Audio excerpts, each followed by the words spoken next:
जब दिमाग में गुस्सा हो और जुबान पर नियंत्रण ना हो और सामने कैमरे की फ्लैशलाइट चमक रही हो तो अक्सर लोग वो कर बैठते हैं जिसकी कीमत शायद बाद में थानों में, कोर्ट कचहरियों में चक्कर काट कर चुकानी पड़ती है। मामला दिल्ली के जंतर मंतर का है। यहां पर जब विरोध प्रदर्शन चल रहा था, कैमरे घूम रहे थे, जेनजी का ये प्रोटेस्ट था जिसमें तमाम जेनजी के जो नौजवान थे उनके हाथों में पोस्टर, तख्तियां थी और लगातार नारेबाजी हो रही थी। और उसी बीच एक मैडम आती हैं और कैमरे के सामने देश के प्रधानमंत्री नरेंद्र मोदी के लिए ऐसी अभद्र और अशोभनीय शब्दों का इस्तेमाल करती है जो शायद यहां पर बताया भी नहीं जा सकता। उन सभी शब्दों का प्रयोग करने के बाद, उनका इस्तेमाल करने के बाद जिसने भी वो वीडियो देखी, जिसने भी सोशल मीडिया पर वो तस्वीरें देखी, सबके मुंह से एक ही बात निकला कि आखिरकार ये है कौन। लेकिन अब ऐसे में इस युवती के साथ, इस लड़की के साथ अब क्या हुआ है और आगे की कहानी क्या है, आपको बताएंगे कि पुलिस ने किस तरीके से एक्शन लिया है, क्योंकि एफआईआर जो है वो दर्ज हो चुकी है और जो मैडम है वो अपना फ्लैट जो है उस पर ताला लगाती हैं और अपने पूरे परिवार के साथ हो चुके हैं 9-2-11। तो इस वीडियो को अंत तक जरूर देखिएगा, आपको बताएंगे क्या है पूरा मामला।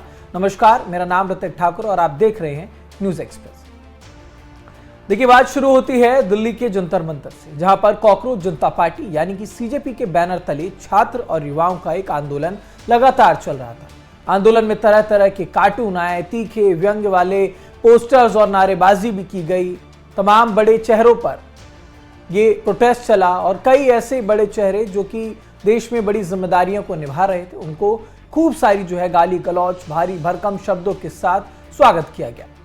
लेकिन सब कुछ ठीक था। इसके बाद जो मीडिया है और ब्लॉगर्स हैं, उनके कैमरे में तमाम तस्वीरें तो कैद हो गई, क्योंकि वहां पर जो कुछ भी चल रहा था, शायद ये माने कि लोग अपने विवेक से काम नहीं ले पा रहे थे या ये नहीं सोच पा रहे थे कि एक समय के बाद जब ये प्रोटेस्ट खत्म होगा तब क्या होगा। क्योंकि मीडिया के कैमरे तो लगातार चालू थे, ब्लॉगर्स के कैमरे लगातार चालू थे और उसी में एक और जो महिला है उनकी तरफ ये कैमरा मुड़ा और जो महिला है वो बिल्कुल लड़की जोश में बात करने के लिए कैमरे के आगे आई और बात करते करते मर्यादाओं की सारी दीवारें फांद गई। देश के सर्वोच्च संवैधानिक पद यानी कि प्रधानमंत्री नरेंद्र मोदी के लिए सीधे तौर पर बेहद गंदी और अभद्र गालियों का इस्तेमाल किया। तो अब सोशल मीडिया का ये दौर है, वीडियो फटाक से वायरल हुआ और एक तरफ वो लोग थे इस अभिव्यक्ति की आजादी के नाम पर डिफेंड करने की कोशिश कर रहे थे, तो दूसरी तरफ एक बड़ा वर्ग ऐसा था जिसका ये कहना था कि विरोध दर्ज करने की एक सभ्यता होती है। ये तो बिल्कुल अशोभनीय है या यूं कहें कि मर्यादा ही इस पूरी बात में कहीं से कहीं तक रह नहीं गई। क्योंकि वीडियो जब वायरल हुआ है तो गाजियाबाद के वसुंधरा में रहने वाली और सुप्रीम कोर्ट में प्रैक्टिस करने वाली एक एडवोकेट जिनका नाम स्मृति सिंह है, उनकी नजर इस पर पड़ती है।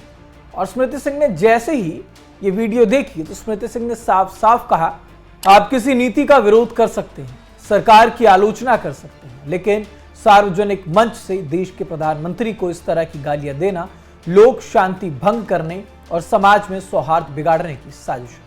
बस फिर क्या था, मैडम स्मृति सिंह पहुंचती है नोएडा के एक्सप्रेसवे थाने और एक लिखित शिकायत दे दी। पुलिस ने भी इस मामले को गंभीरता से लिया और उसके बाद भारतीय न्याय संहिता यानी कि बीएनएस की तमाम धाराओं में धारा 352 शांति भंग करने के इरादे से अपमान करना, 353(1) सार्वजनिक उपद्रव और अफवाह फैलाना, 356(1) मानहानि के तहत मामला दर्ज कर लिया गया।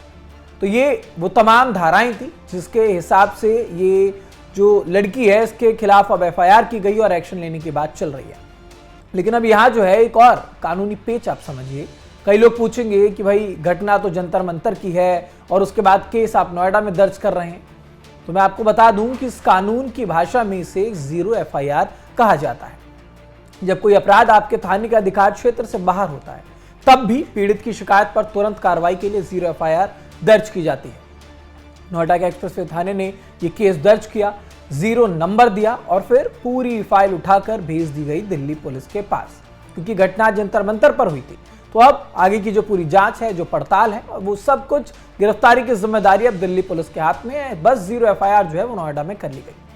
अब आते हैं सबसे बड़े सवाल पर जो सभी के जहन में भी होगा कि आखिरकार भाई ये मैडम है कौन जिनके खिलाफ दिल्ली नोएडा सब एक हो चुका है। एफआईआर के बाद क्या हुआ है पुलिस की छानबीन में, क्योंकि जो जानकारी निकलकर सामने आई है उसके मुताबिक नाम रुचिका सिंह, मूल निवासी फरीदाबाद के ऊंचा गांव की रहने वाली है। पेशे से ब्यूटी पार्लर चलाती है। ठिकाना इसी साल जनवरी में उन्होंने नोएडा के सेक्टर 168 स्थित लोटस जिंक सोसाइटी में एक फ्लैट खरीदा था। लेकिन जैसे ही ये खबर फैली कि थाने में तो अब एफआईआर दर्ज कर ली गई है, 0 एफआईआर हो गई है और दिल्ली पुलिस के हाथों में जिम्मेदारी दी जा रही है और पुलिस तलाश में जुट चुकी है, तो मैडम रुचिका अपने पूरे परिवार के साथ अपने लोटस जिंक वाले फ्लैट में एक बड़ा सा ताला ठोक कर फुर हो गई। जब पुलिस और मीडिया की टीमें सोसाइटी पहुंचती हैं तो दरवाजे पर लटकता मिला एक ताला, मोबाइल बंद।